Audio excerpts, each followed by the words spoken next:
ये कहानी है एक ऐसे पाकिस्तानी की जिसने अपनी ज़िंदगी पाकिस्तान पर निसार कर दी। हुआ कुछ यूं कि ब्रैडफोर्ड यूनिवर्सिटी का शुमार बरतानिया की मशहूर यूनिवर्सिटियों में होता है। ये दुनिया की 50 बड़ी और बरतानिया की टॉप 10 अच्छी यूनिवर्सिटियों में शुमार होती है। 2005 में यूनिवर्सिटी को चांसलर की ज़रूरत थी। पूरी दुनिया से 100 से ज़्यादा स्कॉलर्स और बिजनेस मैनेजर्स को बुलाया गया, जिसमें ज़्यादा तादाद बरतानिया, अमेरिका और जर्मन स्कॉलर्स की थी।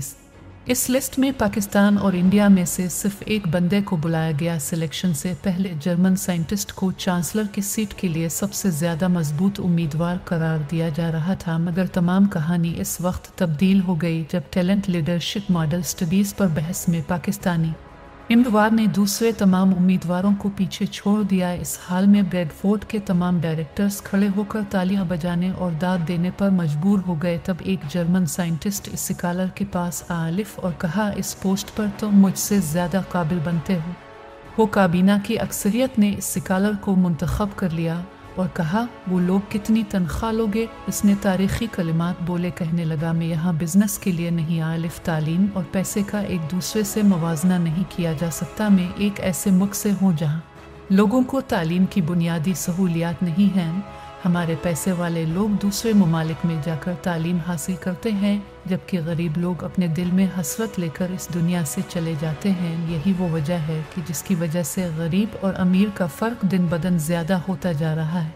मेरी ज़िंदगी की ख्वाहिश है कि मेरे वो लोग जो दूसरे ममालिक में नहीं जा सकते, वो अपने मुल्क में ही रहकर अच्छी तालीम हासिल कर ले और ब्रैडफोर्ड जैसी अच्छी यूनिवर्सिटी की डिग्री हासिल कर सके। इसलिए मैं ब्रैडफोर्ड यूनिवर्सिटी एक ही शर्त पर ज्वाइन करूंगा, अगर आप मुझे मेरे मुल्क के लिए ये सहूलत दे दे। काबीना के तमाम अरकान इस बात पर हैरान रह गए। काबीना की अक्सरियत इस फैसले के खिलाफ थी और कहने लगे, ऐसा मुमकिन नहीं कि हम पाकिस्तान में अपनी डिग्री मुतारफ करवा दें। वो पाकिस्तानी स्कॉलर बोला, फिर पाकिस्तान का बंदा ब्रैडफोर्ड का चांसलर क्यों लगा रहे हो? बात यहाँ अलिफ कर रुक गई और वो स्कॉलर उठकर चला गया। बाद में क्रिस टेलर ने अपनी काबीना को कहा, इस बंदे को ऐसे मत जाने दो, इसमें कुछ कर दिखाने की सलाहियत मौजूद है। जो बंदा अपने मुल्क का वफादार हो और कुछ करने का अज़्म हो, वो काम भी अच्छा करता है और पैसे का लालच भी नहीं करता। अब उसकी बात मान ले। काबीना ने इस स्कॉलर को वापस बुलाया और कहा, आपकी तमाम बातें मंजूर हैं, अब ही ब्रैडफोर्ड के चांसलर बने गया। पाकिस्तान में जहाँ चाहते हैं इन कैंपस बना सकते हैं।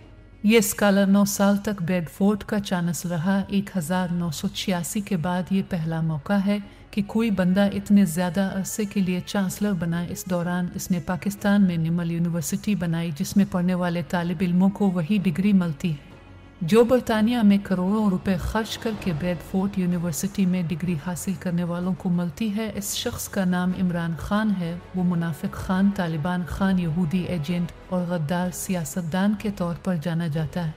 मगर मैं अपनी ज़िंदगी में ऐसा पहला मुनाफिक बंदा देख रहा हूँ जो पैसे का लालच नहीं करता, और ऐसा पहला गद्दार देख रहा हूँ जो मुल्क के बाहर जाकर भी पैसे पर अपने मुल्क को तरजीह देता है। गूगल पर आप जाकर रिसर्च ज़रूर कीजिएगा, आप जान जाएंगे कि निमल यूनिवर्सिटी का प्लेटफॉर्म ब्रैडफोर्ड यूनिवर्सिटी से इल्हाक है। यानी इसका मतलब ये है कि पाकिस्तान में रहते हुए बच्चों को बरतानवी टॉप क्लास यूनिवर्सिटी की डिग्री दी जाती है, और ये सब मुमकिन हुआ इस एक शख्स इमरान खान की वजह से नहीं, तालिबान खान, यहूदी एजेंट और गद्दार सियासतदान की वजह से। उम्मीद है कि जो ज़हनी ग़ुलाम नहीं है, जो मुनाफ़क़त नहीं करते, उन्हें ये वीडियो देखकर बहुत खुशी हुई होगी। अब का खिदमत गुजार नवीद इकबाल का हूँ।